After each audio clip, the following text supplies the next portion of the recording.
प्रधानमंत्री नरेंद्र मोदी ने रविवार को नेशनल स्पेस डे पर देशवासियों और वैज्ञानिकों को बधाई दी है।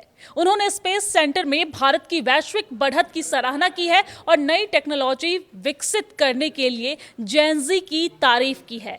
उन्होंने कहा है कि इस बढ़त ने भारत को निवेशकों के लिए एक आकर्षण का केंद्र बना दिया है। अपने भाषण का एक वीडियो शेयर करते हुए प्रधानमंत्री नरेंद्र मोदी ने कहा कि मैंने अयोध्या में कहा था कि ये बदलाव के एक नए दौर की शुरुआत है और इस नए दौर में भारत वैश्विक स्तर पर स्पेस से अपनी मौजूदगी लगातार बढ़ा रहा है और ये हमारे स्पेस प्रोग्राम में साफ तौर पर दिखाई देता है। उन्होंने वीडियो में कहा कि हमने मिलकर 2047 तक भारत को एक विकसित राष्ट्र बनाने का संकल्प लिया है और इस लक्ष्य को हासिल करने में स्पेस सेक्टर अहम भूमिका निभाता है।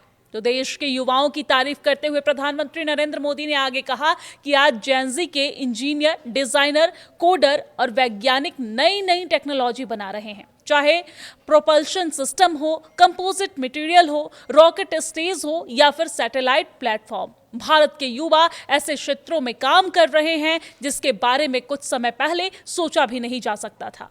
उन्होंने देश के प्राइवेट स्पेस सेंटर की भी तारीफ की और कहा कि भारत का प्राइवेट स्पेस टैलेंट दुनिया में अपनी पहचान बना रहा है। आज भारत का स्पेस सेक्टर ग्लोबल इन्वेस्टर्स के लिए आकर्षण का केंद्र बन गया है। उन्होंने कहा कि इसरो भारत की अगली जनरेशन के वैज्ञानिकों को प्रेरित कर रहा है।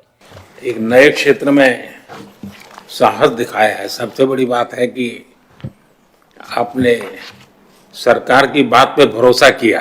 मेरा एक मत रहा कि जो भी हम निर्णय करें हम उसमें कंसिस्टेंट रहे, हम बार बार उसमें बदलाव न करें, ताकि कोई भी रिस्क लेना चाहता है तो उसको भरोसा रहे कि भाई ठीक है, मेरी गलती के कारण कुछ गड़बड़ होगा तो ठीक है, लेकिन कोई मेरा हाथ नहीं छोड़ देगा। और ये विश्वास पैदा करने का हमारा प्रयास है। प्रधानमंत्री नरेंद्र मोदी ने आगे कहा कि इसरो की सफलता को देखकर कई बच्चे सोचते हैं कि बड़े होकर वो भी वैज्ञानिक बनेंगे। भारत में 23 अगस्त को नेशनल स्पेस डे मनाया जाता है और ये दिन 2023 में चंद्रमा के दक्षिणी ध्रुव के पास चंद्रयान 3 के विक्रम लैंडर की ऐतिहासिक सॉफ्ट लैंडिंग की याद दिलाता है, जिससे भारत चंद्रमा के उस हिस्से तक पहुंचने वाला पहला देश बन गया और यह उपलब्धि देश के अंतरिक्ष कार्यक्रम के लिए एक अहम पड़ाव साबित हुई है और इसने भारत की वैज्ञानिक और तकनीकी क्षमताओं की बढ़ती ताकत को दिखाता है। आपको बता दें कि जब भारत राष्ट्रीय अंतरिक्ष दिवस 2026 मना रहा है तो इसरो के चेयरमैन और अंतरिक्ष विभाग के सचिव डॉक्टर वी नारायणन ने और ज्यादा इनोवेशन, सहयोग और बड़े लक्ष्यों की ओर बढ़त का आह्वान किया है ताकि देश अंतरिक्ष के क्षेत्र में ग्लोबल लीडर बन सके। 2026 की समारोह विकसित भारत की ओर इनोवेशन, सहयोग और ग्लोबल स्पेस लीडर की आकांक्षा थीम के तहत आयोजित किए जा रहे हैं और ये थीम इनोवेशन, पार्टनरशिप और ग्लोबल स्पेस इकोसिस्टम में ज्यादा भागीदारी को बढ़ावा देते हुए भारत की वैज्ञानिक और तकनीकी क्षमताओं को मजबूत करने की उनकी महत्वाकांक्षा को दर्शाती है। दुनिया अब भारत के स्टार्टअप को खोजती होगी, भाई कौन है इसमें, क्योंकि एक जब ब्रेक थ्रू होता है तो तुरंत लोगों का ध्यान जाता है। I think space industry open होने के बाद हमने एक बहुत अच्छी सी ट्रेंड देखी है।